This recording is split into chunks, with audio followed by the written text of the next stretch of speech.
Working Cows Podcast, episode 334. This episode is brought to you by Zoetis. Welcome to the podcast that gives producers a platform to discuss and share paradigm-challenging practices. Practices that have increased the effectiveness of their operation and the joy that their families have received from this lifestyle.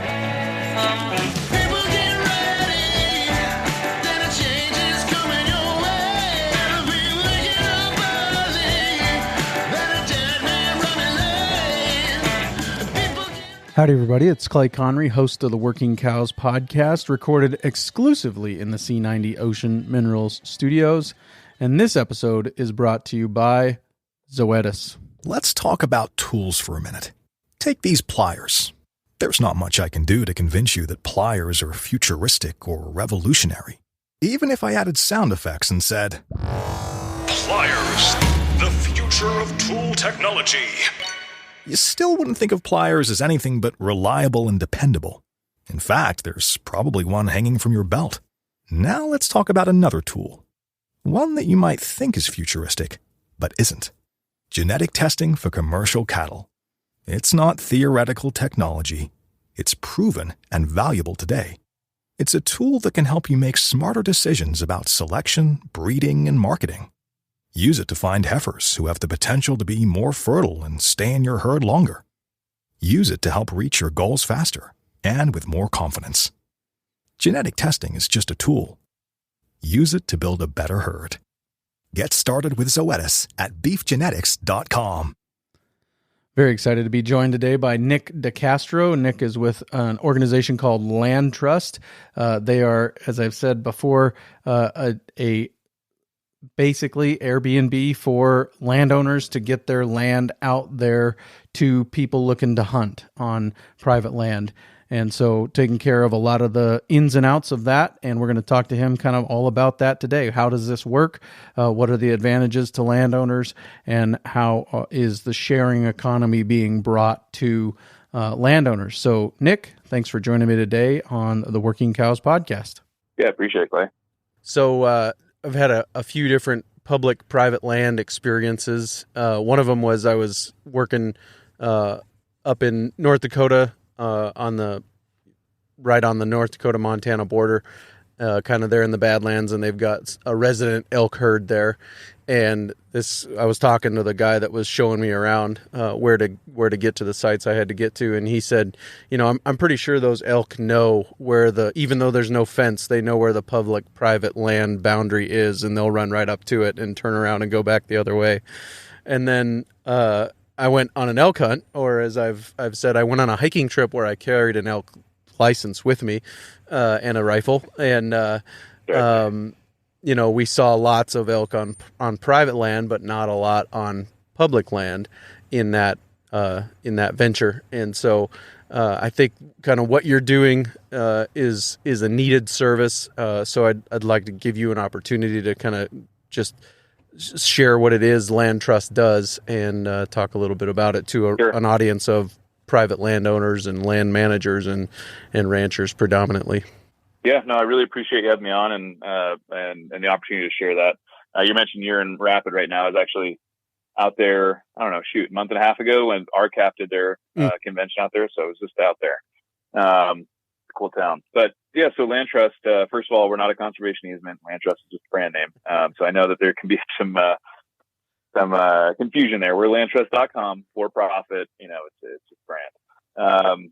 So it's always good to clear that up first. But we're a land sharing marketplace for outdoor recreation. So, some of your listeners may be familiar with home sharing sites like Airbnb or VRBO and sites like that. LandTrust focuses on more of a private land.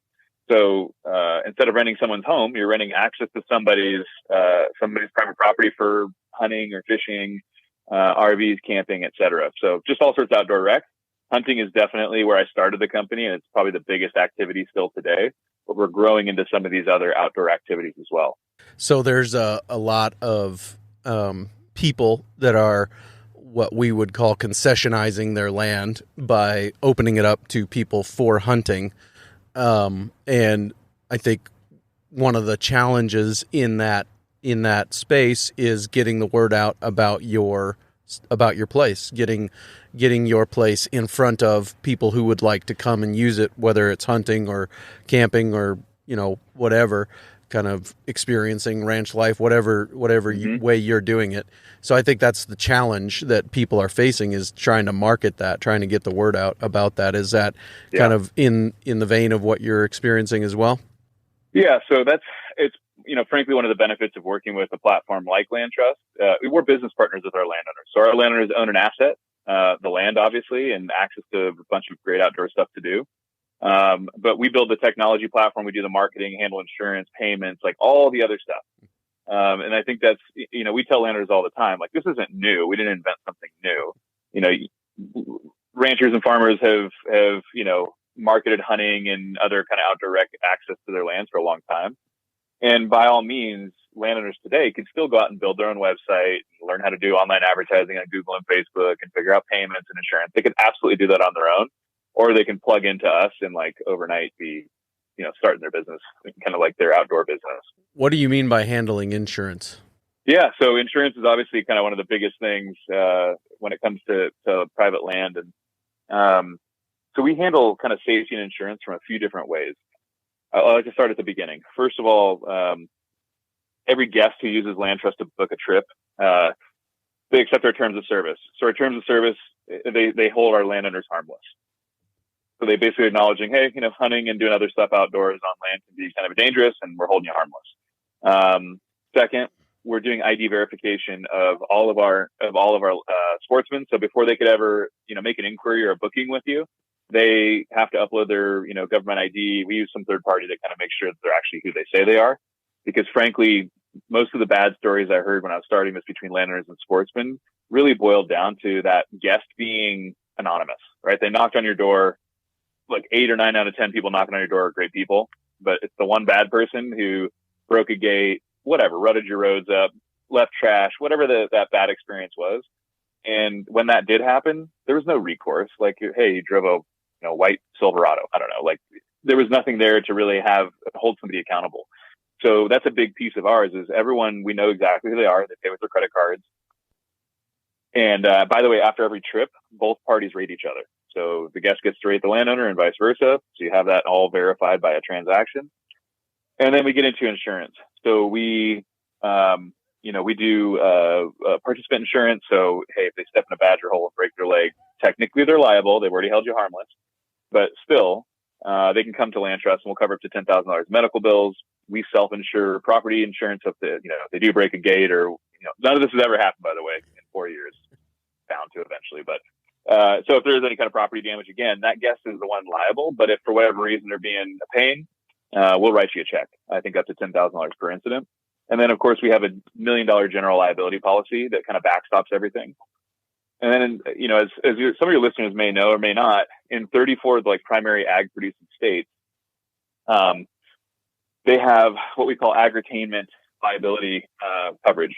So it's some flavor of, and by the way, agri-tainment is kind of anything that's happening on production agriculture land. So hunting is considered one of those things, horseback riding, what you name it, fishing, whatever. And they'll essentially, again, different states have a little bit different language, but they'll cover you as a landowner in scenarios and protect you from liability as well. So, we take a varied approach and try to cover it from a bunch of different angles. Look, anyone can sue anybody for any time. I tell landowners today, like, hey, have you had somebody who's not your family out on your land recently without LandTrust? Like, you're more liable. You have more liability in that scenario than you do inviting them out through LandTrust. So on these state policies, or who is carrying that policy? You said that they have agri-tainment coverage. Who's carrying the policy? Liability limitation. Okay. Yeah. So in that scenario, it's actually not a policy. It's protection. Right. So it's liability limitation. So unless there's gross negligence, like you can't shoot your guest, or, if you know that there's a 300-year-old bridge on your property that's being held up by bubble gum, you don't tell people to go over it, like that kind of stuff. So unless there's gross negligence in these 34 states, they're basically limiting your liability at the state level from any sort of agritourism stuff happening on your land. Then our insurance will kick in after that too. Sure. Gotcha. I see.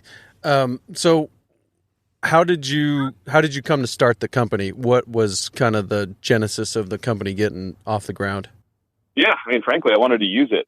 So I don't come from agriculture. I grew up hunting, fishing, and doing all sorts of outdoor stuff. And yeah, look, I live in Montana. We're based in Bozeman, and there's a ton of public land here, and that's great. Get out and enjoy that stuff. But as you know, and many other sportsmen know, private land offers really interesting and different style of opportunity. And I found myself saying, wow, there's a bunch of beautiful farms and ranches around where I live, and I'd be happy to pay that landowner for the opportunity to go and enjoy it. And, door knocking is not as fruitful, let's say, as it used to be, probably because there's more people knocking on fewer doors. And, as a landowner, like, who do you say yes to? So, yeah, that's how it started. And just said, hey, this seems like a marketplace opportunity, good opportunity for a landowner to generate some kind of extra income from this resource that they steward and invest all their time in. And for, people who love the outdoors, a new way to get out on ground that you wouldn't have otherwise, Right. And how do you recommend people get started from the landowner side of it? What is kind of the process look like for them? Look, like I said, our landowners are our business partners.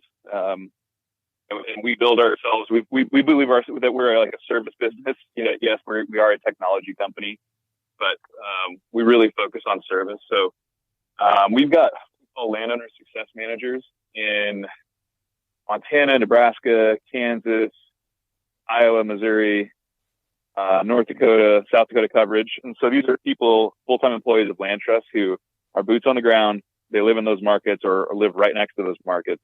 And they'll actually, if you're interested, you can, call into LandTrust. You can go to the website and put your name in or whatever. And we'll give you a call. And then they'll come out and actually visit your place.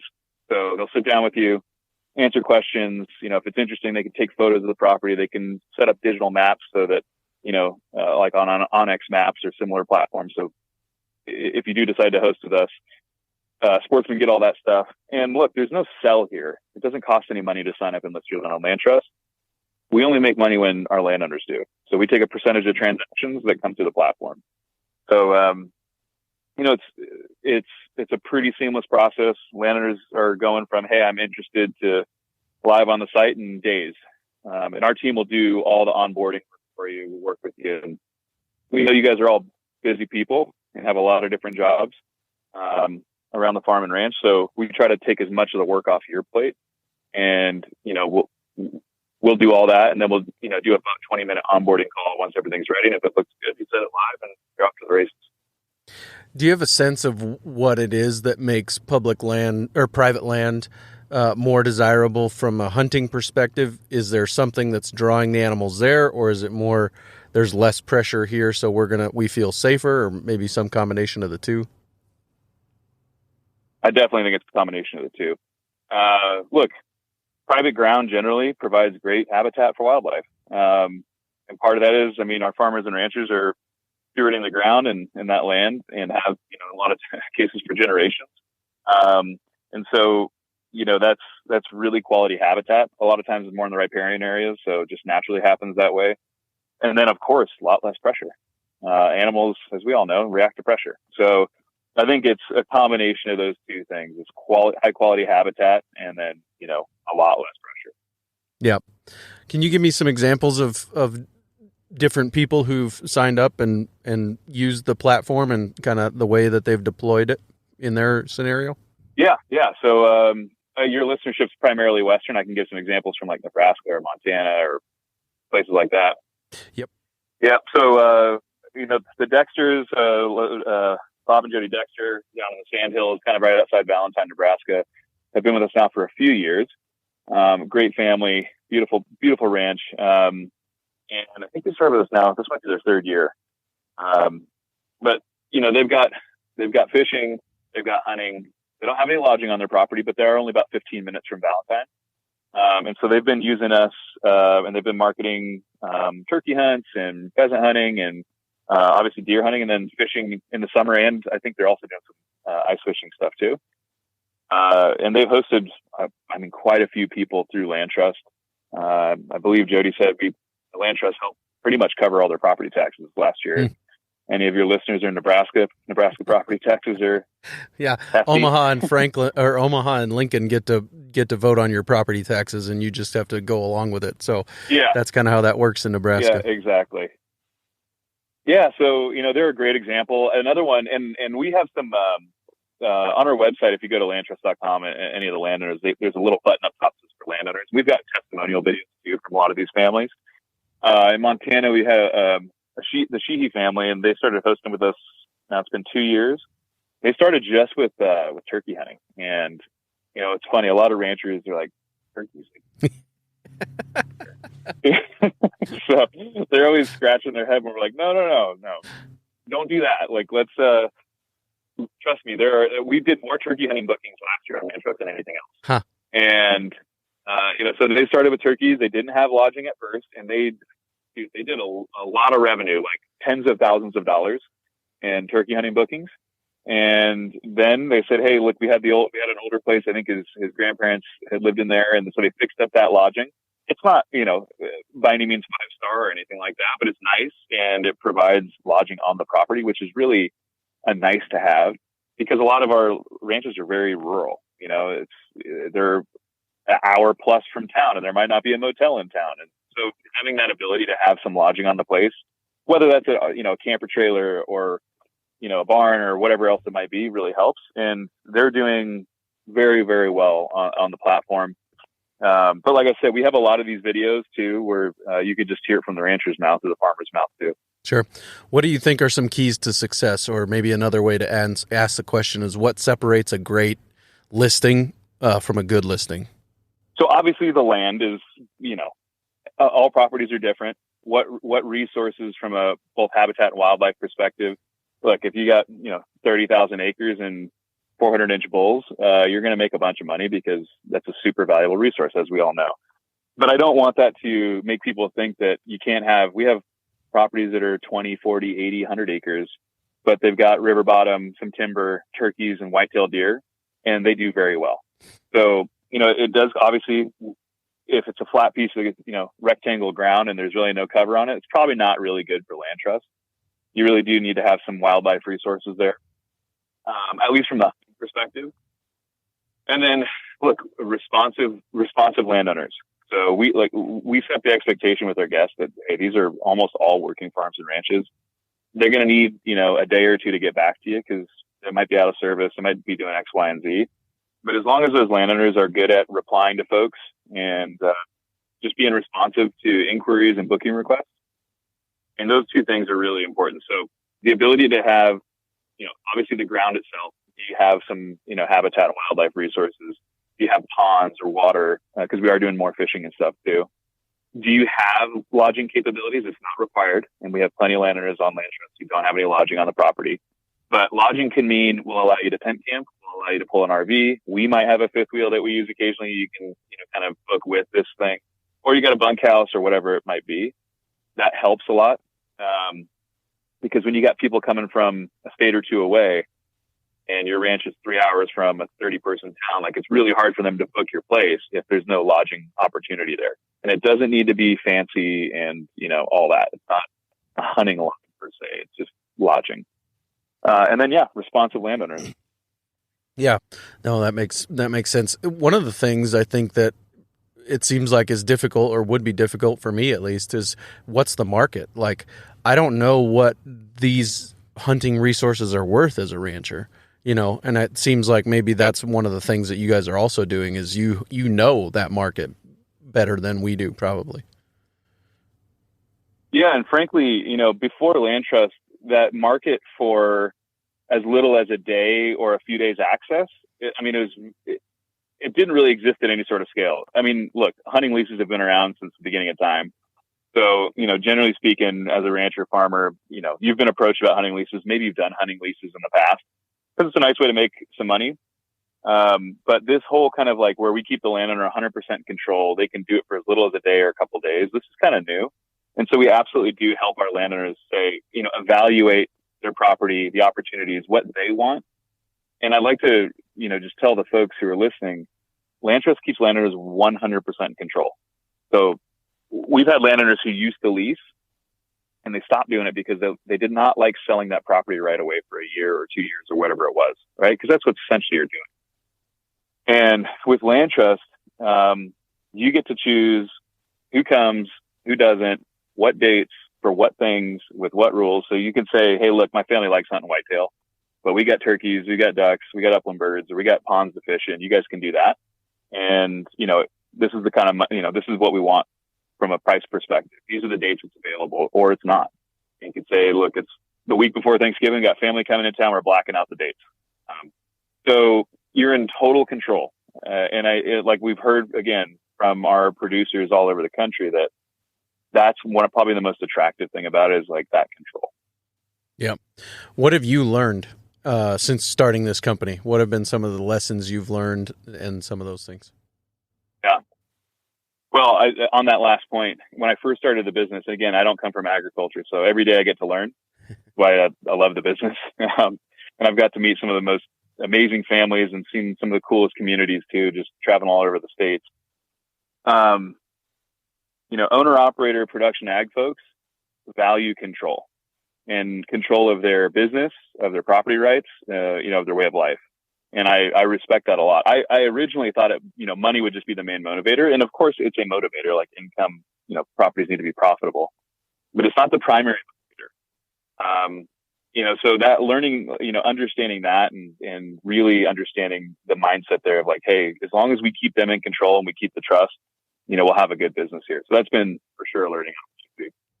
Let's take a quick break and hear a word from our sponsor today, Zoetis. I'm holding something in my hands. Hint, it's a tool. Centuries ago, it might have been considered futuristic or super advanced. But now, there's one in every toolbox, and we take it for granted. What is it? It's a hammer. Now, what if I told you that the same practicality and dependability in a hammer is now available in another sort of tool? A tool that you might think is futuristic, but it isn't. It's genetic testing for commercial cattle. It's not theoretical technology. It's proven and useful today. Use it to find heifers who have the potential to be more fertile and stay in your herd longer. Use it to help reach your goals faster and with more confidence. Use it to help make smarter decisions about selection, breeding, and marketing. Use it to help improve the quality and performance of your cattle. Genetic testing is just a tool. Use it to build a better herd. Get started with Zoetis at beefgenetics.com. How has the vision grown, or the scope of what you're doing? How has that changed over time? So, I always knew LandTrust wasn't just going to be a hunting company. Hunting was the first kind of outdoor activity because, again, it's what I wanted to do. It's a high value activity from a revenue perspective. But I always knew that it was going to be other types of outdoor rec too. So, fishing, we're just getting into the kind of RV camping space too. So there's a lot of other ways to monetize in a year round if landowners want to, and give them that opportunity. And I think, where we're going is going to be just kind of like they're a trusted business partner for producers to generate, a lot of different types of non-ag income streams. So that partnership that we have is pretty close. Like, trust is in our name because it's good old fashioned trust. So as long as we deliver as being a good business partner, our producers have come to us with other things, like, hey, we're getting approached by a lot of people talking about whatever carbon or whatever the thing might be. And because we've built that trust with our recreation business, folks are starting to bring us into some of these other conversations, again, as a partner. Yeah. How have you seen this space grow over time? I mean, you talked about this being something you've been interested in for a long time. How has this, just the market in general, but then also the specific market that you're in of providing that platform, how have you seen that grow and develop and change? I don't think producers and just maybe the public in general understand how big hunting is. You hear a lot of stuff like, oh, there's less and less hunters, and per capita there are less hunters today than there have been. Going back all the way to 1950. But hunting is an enormous market. There's going to be 200 million hunting trips taken in the U.S. this next year. This year will have serviced like 1,000 or 1,500 of them. And so for our landowners, that means there is an enormous market ahead of them for that. Outdoor recreation generally is booming. That's just all that is opportunity for our landowners. And platforms like ours, like look, Airbnb, VRBO, Outdoorsy, RV Share, a lot of these like sharing economy marketplaces have really paved the way for us to come in and do a similar marketplace model, but for land and for sharing access to that land. So I think we're going to see there's billions of dollars of opportunity for landowners to host people on their land over the coming years, for sure. You know, what sets you apart? I mean, why? I don't know. It seems to me you're the only game in town. That's maybe what sets you apart. But specifically focused on the hunting and land access side of it, you are kind of one of the first in the marketplace. Is that right? Yeah. Look, there's been a handful of folks who've tried before. It's interesting. Most people, most companies that have tried to be in the kind of this space really focus on outfitters. And look, we have nothing against outfitters. Outfitters are service providers, and there's good ones and there's terrible ones. Outfitters will always exist because that's a different service level, right? We're about DIY access, just like, hey, just give me the permission to go. I want to do it on my own. So, the issue with going after outfitters is that they don't own the asset. They're leasing the asset from, people who own the land. And so it can be a little bit tenuous when you start to build your whole platform on people who are leasing access to the asset, because that could change. Landowner might sell, or they might change their mind, or whatever else. So we've really focused on going and partnering directly with the people who own the ground, because that's a much more durable relationship. But it's a lot harder. It's way, way harder to go and approach producers and owner-operator places than it is to go and try to roll up a bunch of outfitters. But it's worth it, because you're kind of building your house on bedrock there. What's been the biggest challenge in getting this off the ground? Well, I think it's that last point. Farmers and ranchers are super difficult folks to reach. They've been approached with thousands of things. They've been burned. There's trust issues there for sure. Everyone's coming down the driveway either asking for money or for control of their land. We don't do either. We come with like, hey, there's money to be made and you keep control. We don't ask you for any money. But I think and just they're very busy people, right? I mean, you know this. So they got 5 jobs that they're trying to do any given day. So getting their attention, building their trust, that is the most difficult thing that we've done with this business, but we've gotten there. We've got 1.25 million acres in 40 states. And our growth on the landowner side is being driven by word of mouth from our landowners, because they're using us, they trust us, and then they feel comfortable referring us. So, but it's hard. It's not just like you could just buy a bunch of Facebook ads and, put every farmer and rancher on a platform. That's for sure not the case. Yeah. Is the pinch point then acres or hunters, or is it, I mean, where are you focused? I know we're talking to landowners here, but like where would you say is the biggest challenge for you? It's always going to be land, right? It's always going to be land. That's the hard side. They're not making any more of it. Marketplace has a harder side. That's right. Every two-sided marketplace has a harder side. For us, supply is the harder side. Demand is much easier to get. There's way more demand than there is supply. Yeah. So again, the ball is in the court of the landowner, and That's right. There's the opportunity, right? Yeah. That's what we tell them. We say, hey, look, we're not coming to you with our hand out saying, give us some money and do this thing. We're saying, no, there's an opportunity. There's a big market. If you guys want to try it, and you could stop. You could start it one day and you could stop it the next day. There's no like annual contracts. Again, it's all about control. But there is a big market out there, and we can tap into it pretty easily. You can stop whenever you want, but we should be so good at our job that you would think, why would I ever want to stop? Right. Yep. What's next, or what are you looking at in the future as far as growth and opportunities and development? Yeah, for sure. So, that 1 million+ acres is predominantly, I would say, kind of Western, we're based in Montana, but in Montana, Nebraska, Kansas, is a ton of our ground, and we're moving more Midwest. We're moving east into the heart of the Midwest, and then also south and southeast. So it's really just kind of like, it is, no pun intended, a land grab right now, because establishing these partnerships with landowners is kind of the crux of the business. And once you have them, as long as you don't mess it up, like, they're your partners. So we're moving, across the country.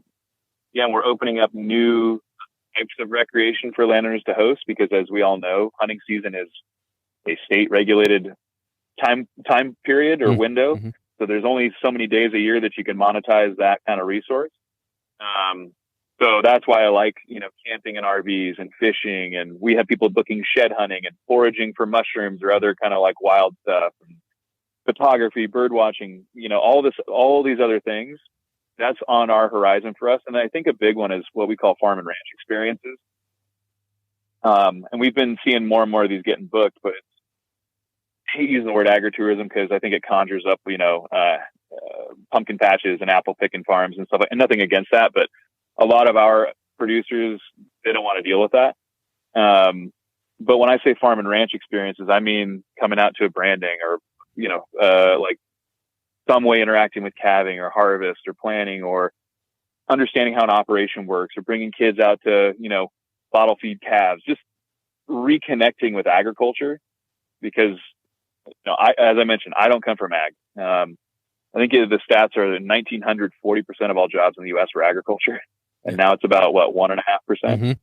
So I see this farm and ranch experience being a really big opportunity to reconnect the consumer with the producer. And my perspective is that's a really important thing to do to help fight all the BS that we hear, mainstream media, farmers and ranchers are killing the planet, all this ridiculous stuff, is for the consumer to go out, see these places, interact with these producers, and, understand agriculture a little bit more hands-on. And it's a great way to, generate some more profit for the place too. And then maybe an opportunity to sell them a quarter of beef while they're there. Mm-hmm. No, I mean, all joking aside, you're absolutely right. I know we were talking about sheepdogs right before this, but I took my family. I got 3 little girls, ages 4 to 11 months, and we did a little road trip out to Idaho and visited one of our ranches out there, and they got sheep, and so we got to take my girls out, understand how they're running their sheep, and see the farm. And yeah, we bought, I don't know, $150 worth of lamb from them. And so we see that even with the hunting side too, is, hunters come out, they meet the families, they hear about the operations, they enjoy the place, they get the exclusive access to the property for the time they're there. But we see a lot of people who are buying beef direct from those ranchers after doing those visits too.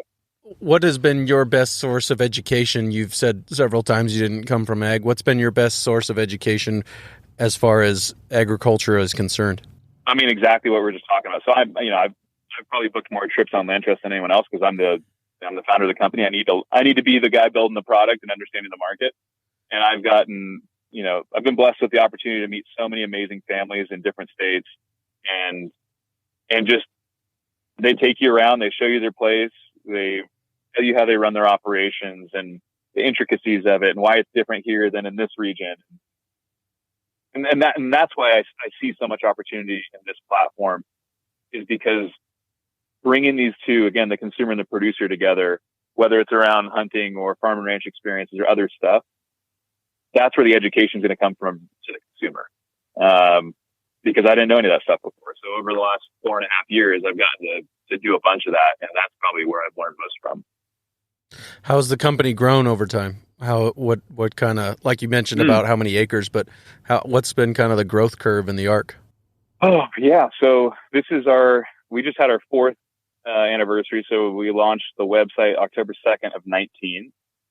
And we've, I think, doubled every year or so, maybe a little more than doubled every year. This year we'll probably do 2.5 or so times over last year.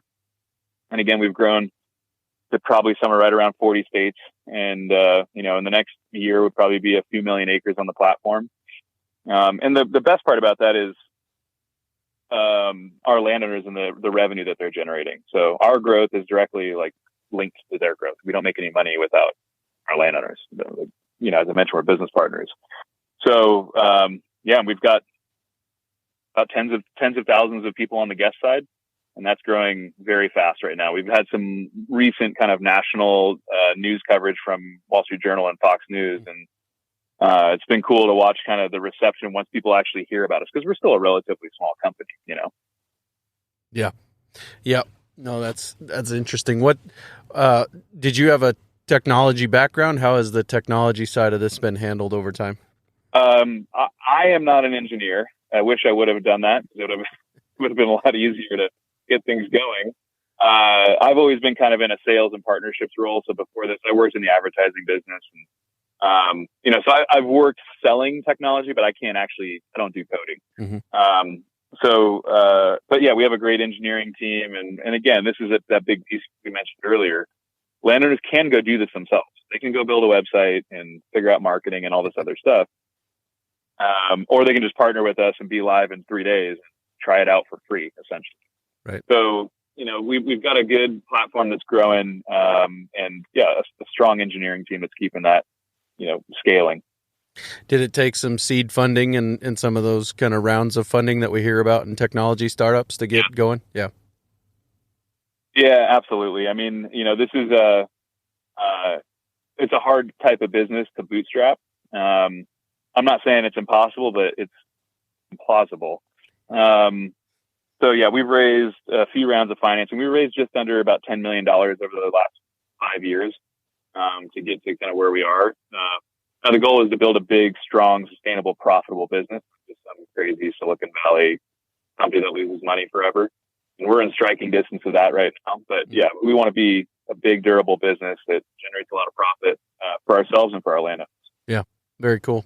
Yeah, no, I mean, it's exciting to me to see some of this sharing economy come to the ranching side of things. And, this is just, I mean, there's so many benefits to what you guys are doing as far as the opportunities that you're presenting to landowners to get their stuff out in a way that, to the market and maintain control over what happens when and where. And I think it's really cool. Well, I appreciate that. Appreciate the kind words. And I think, look, as I mentioned, after every booking, both parties get to rate each other. So we read all the reviews, of course. The consistent one we see from landowners is we see the word respect and respectful. And almost every single review, we've had 98% 5-star reviews from landowners to the people they posted on their property.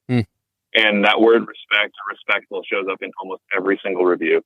And I think for the landowners out there who are listening, I can say confidently that landowners who've been hosting with LandTrust now for a while genuinely enjoy, of course, it's nice to make the income, but they genuinely enjoy sharing their property with people who place a lot of value on it and getting to see their ground through new people's eyes who look at it with wonder. It's funny. I mean, as you know, you've probably lived and worked on your ground your whole life, and maybe that's happened for a few generations. So it's every day. By definition, it's an everyday thing to you. But I know when I go on new ground and when, hunters or fishermen, other people come and see these places, they're struck. And I think it's really healthy. And I think a lot of our landowners really enjoy that aspect of those people out on their place. Yeah. What's been the retention? What has been retention on landowners? What's that been like for you guys? Very good. Above 90%. So of course you see people sell ground and, unfortunately you see family issues. So right. We have lost some listings because of, some family fighting or whatever. And that's always awful to see, but we all know it's a real thing. And then, some people sell ground, but other than those kinds of incidents, we don't really see landowners delist with us ever. Yep. What would you say to the apprehensive landowner? I think you've covered some of it, but anything else? I mean, you talked about the respect from the hunters. You talked about, some of the things that you guys are doing on the back end to take care of some of these things. But what would you say to the apprehensive landowner? Yeah, so I'd say the biggest apprehensions, of course, is, liability and insurance. And we talked a bit about that. And again, we're always call us or text us or email us. Like we're real live people here in Bozeman. We'll answer the phone. We'll talk to you. Like we're not some tech company that gives you a chat bot or something. And then there's time. So again, onboarding a new listing, we try to do as much of it for you as possible. Like we do all the copywriting, we'll get the photos. We try to make that as low lift as possible. And honestly, once it's up and running, you can run it pretty much from your phone. If you get a new inquiry, you get a text message from us saying, hey, Nick made a new inquiry about, 5 days of whitetail hunting in October for $2,200. And here's his message. And you can call those people from the tractor, from the field, and feel them out. If it doesn't sound good, just decline it. You just say no. Or if it sounds great, you accept it. And so it really doesn't take that much time. I mean, if you broke it down, the hourly earnings are probably $500 to $1,000 an hour, with LandTrust. I know farmers and ranchers don't often think of their time like that, which they should. Yes, they should. Your time is valuable, but they should. But, I think the hourly earnings from LandTrust is probably north of $500 an hour. Yeah, hopefully you're talking to an audience of people who have been training themselves to think of their time like that, because that's the kind of the fundamental ethos of the Working Cows podcast is this is a business. Now, whether you run it as a business or not, it's going to remain a business, and sometimes equity and some of these things are going to eat you up because you're not looking at it as a business. Yep. So you might as well run it like that, and you might as well start to look at all of these things from that perspective. Pay yourself what it would cost to replace yourself if you were hurt or laid up. What's it going to cost to get this done? Yep. Pay yourself that. Write yourself a check every year. Yep. And so, I hope people are looking at it that way, especially this audience, and the ones that I've been able to interact with over time, they are looking at it that way. So, yeah, Nick, I really appreciate your time today. That's good. Is there anything I missed or anything else that you feel like really needs said, specifically to the landowners? Well, no. Hey, first of all, I really appreciate you having me on, Clay. I think any opportunity we have to reach producers, we really cherish. And, we do quite a bit of the shows, Farm Bureau annual conventions. We are a Farm Bureau member benefit in quite a few states. We also, as I mentioned, we were at RCAF this year unofficially. It's funny. We had a bunch of our landowners who are actually RCAF members I didn't even know. So I'm just running into people. But we will be there officially. So you'll see us at, Stock Growers and Farm Bureau and RCAFs and all that kind of stuff. But if any of this has been interesting to anyone listening, go to LandTrust.com. There's a For Landowners button there. You can watch some of the videos of some of these families I talked about earlier. Hear it from them, the horse's mouth. And then there's a phone number. You call us, you can text us. Like I said, there's real live people on the other end of that. We'll answer any other questions you might have. We can give you an idea of, hey, here's what we think kind of opportunities you might have for your ground. But there's no cost. It's kind of like, why not give it a try? We try to make it as simple as humanly possible. So, yeah, very good. Nick, thank you for your time today. Yeah, appreciate it. Very good stuff there with Nick. Really a pretty exciting opportunity to bring the sharing economy to ranchers who are looking to open their land up to hunters. So really exciting stuff there. Would encourage you to check out the show notes page for today to look at the opportunities that might be available to you. And very much looking forward to next week on the Working Cows podcast. Going to be talking to Vance Crow. Vance has been podcasting for quite a while, but he's recently expanded the services he's offering to include legacy interviews, and something that's near and dear to my heart. I've done a little bit of this work kind of on my own podcast, interviewing some people who have had a lot of experiences and have a lot of history to share and to retell. And he's doing that in a very artistic way, a very beautiful way, a way that is not for the broader audience, but very private for the family members that have these legacies that they want to capture and be able to refer back to over time. And so we're going to talk to him about how he got started with that and the ins and outs of this legacy interview process. So we will see you again real soon on another episode of the Working Cows podcast. We invite you to visit workingcows.net to subscribe to the show via iTunes or Stitcher. You'll also find detailed show notes pages, resources from our guests, and the industry leaders who have influenced them. For more ideas on putting your cows to work for you in a more profitable way, tune in next week.